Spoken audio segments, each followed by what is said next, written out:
প্রিয় সপ্তম শ্রেণীর শিক্ষার্থীরা, সবাইকে স্বাগতম জানাচ্ছি। তোমাদের গণিত বিষয়ে আকৃতি দিয়ে চেনা যায় এই অভিজ্ঞতায় পৃষ্ঠা 106-এ একক কাজ 2 সমাধান করে দেখাবো এবার।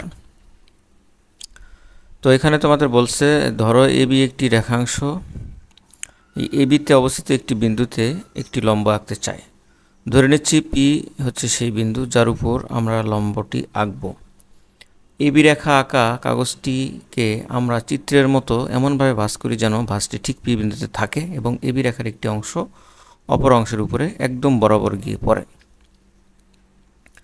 তাহলে দেখো, এটা ধরো এটা একটা কাগজ, এই কাগজে একটা রেখাংশ আমরা আঁকি এবি। এখন এই কাগজটাকে আমাদের ভাঁজ করতে হবে, অর্থাৎ এই এবি রেখাংশটা উপরে ধরো একটা বিন্দু পি, একটা বিন্দু যদি পি হয় তাহলে এই পি বিন্দুতে আমাদের একটা লম্ব টানতে হবে। মানে লম্বটা কিভাবে আঁকবা, তো এই পি বিন্দুতে কাগজটাকে আমরা ঠিক এই মাঝখান বরাবর আমরা ভাঁজ করব। এখানে বলছে যে চিত্রের মতো এমনভাবে ভাঁজ করি যেন ভাঁজটি ঠিক পি বিন্দুতে থাকে। দেখো, এই ভাঁজটা ঠিক পি বিন্দুতে থাকবে। তাহলে এই ভাঁজটা তোমাদের বইয়ে দেওয়া আছে। দেখো, এই যে দেখো এবি একটা কাগজ, এটা কিন্তু ভাঁজ করা অবস্থা আছে।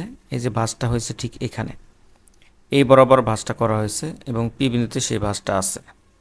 এবং তাহলে ওই রেখাটা হচ্ছে এই যে এটা, এই রেখাটা ভাঁজ করার পর রেখাটা কিন্তু এমন হয়ে গেছে, অর্থাৎ এটা কিন্তু একটা লম্ব হয়ে আছে এখানে। এই যে এটা একটা লম্ব, এখানে 90 ডিগ্রি কোণ তৈরি করেছে।